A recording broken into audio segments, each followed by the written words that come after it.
2,000 years ago, the Garamantes figured out how to mine water from underground rivers that had been sealed in rock for tens of thousands of years in the deadliest stretch of the Sahara. These were the desert lords who built a kingdom the Romans thought was impossible.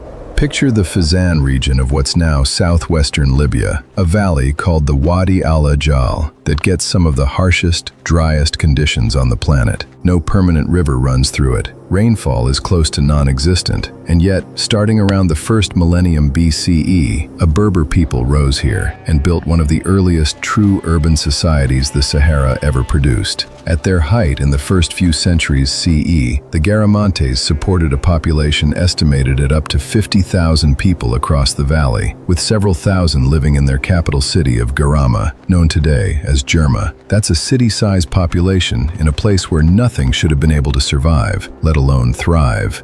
Their secret was buried beneath their feet. Deep under the Fezzan sat a fossil aquifer, part of what geologists now call the Nubian sandstone aquifer system. Water trapped in sandstone highlands tens of millions of years ago and topped up during what scientists call the African humid period, the ancient wet phase when the Sahara was green and lakes dotted what is now open desert. This water wasn't renewable. It wasn't refilled by seasonal rain the way most underground water sources are. It was a finite, ancient reserve, and the Garamantes figured out how to reach it using a system called the Foggara, a gently sloping tunnel, hand-dug through sand, gravel, and sometimes solid rock that let gravity carry water for miles without a single pump. Some of these tunnels stretched more than 4 miles underground, with vertical access shafts sunk every few meters so workers could dig and maintain them from below. An engineering feat with no modern tools, no surveying equipment, nothing but human effort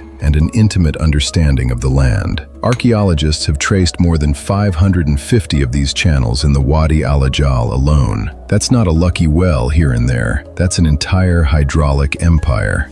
Much of what we know about the scale of this engineering comes from the Fezzan project, an Anglo-Libyan archaeological excavation led by David Mattingly of the University of Leicester, whose team systematically mapped the Foggara networks and the cities they fed. Their work confirmed what the ruins already suggested. This was a planned, managed water economy, operating at a scale nobody had expected to find this deep in the Sahara, and it worked. The Foggaras fed a network of oases where the Garamantes grew wheat, barley, grapes, olives, and dates, turning some of the most hostile land on earth into functioning farmland. That surplus also fueled trade. The Garamantes sat astride the trans-Saharan routes carrying gold, salt, ivory, and slaves between sub-Saharan Africa and the Mediterranean coast, which made them wealthy and made them a power worth dealing with. Herodotus wrote about them as early as the 5th century BCE, describing a people who farmed, herded cattle, and hunted using 4-horse chariots. Pliny the Elder later recorded the details of Rome's expeditions into their territory.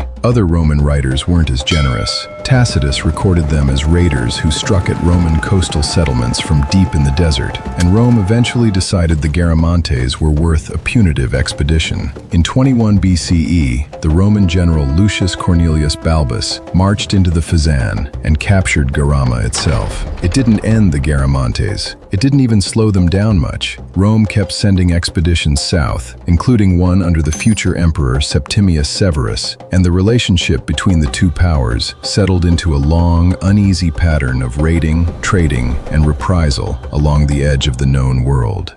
What Rome found when they broke into Garama wasn't a scattering of desert tents. Excavations have uncovered a genuine city, a stone temple rising on broad steps, likely dedicated to the Libyan desert god Ammon, the same deity venerated at the famous Siwa oasis, where Alexander the Great once traveled to receive an oracle. Elite residences with proper stone foundations, and a royal cemetery of stepped pyramid tombs, the largest ever found in the Fezzan, built to declare that a dynasty here intended to last. The Garamantes even developed their own writing, a Libico-Berber script known today as Tifana, a script so enduring it is still used by the Tuareg people of the Sahara right now in the 21st century. This was not a footnote civilization. It was a kingdom that held the southern frontier of the Roman world for the better part of 1,000 years, purely because it had solved a problem nobody else in the region could solve: how to make a desert give up water it never intended to share. But a fossil aquifer, by definition, doesn't refill. Every Foggara the Garamantes dug pulled from a reserve that had been sealed since the African humid period ended, and centuries of drawing it down did what you'd expect. Estimates suggest the Garamantes extracted something in the range of 30 billion gallons of water over the life of their civilization, and the water table kept falling. When the older Foggaras ran dry, the Garamantes responded the way engineers do, by digging deeper, driving hundreds of new wells to chase a water level that kept retreating. It worked for a while.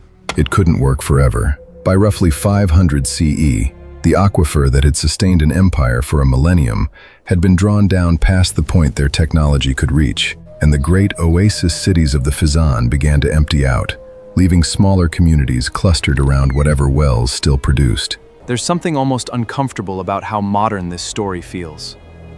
A civilization discovers a hidden, ancient reservoir. The same kind of deep fossil water that places like the American High Plains are drawing down from the Ogallala Aquifer right now, builds a thriving empire on top of it, defends it against the greatest military power of its age, and then slowly drains the very resource that made the whole thing possible. The Garamantes didn't vanish because of invasion or plague or a single catastrophic night. They ran out of the one thing a desert never gives back for free. Their pyramids and temple ruins still sit out there in the Wadi al-Ajal today, half-buried, largely unvisited, a monument to a kingdom Rome once called barbarian and the modern world mostly forgot.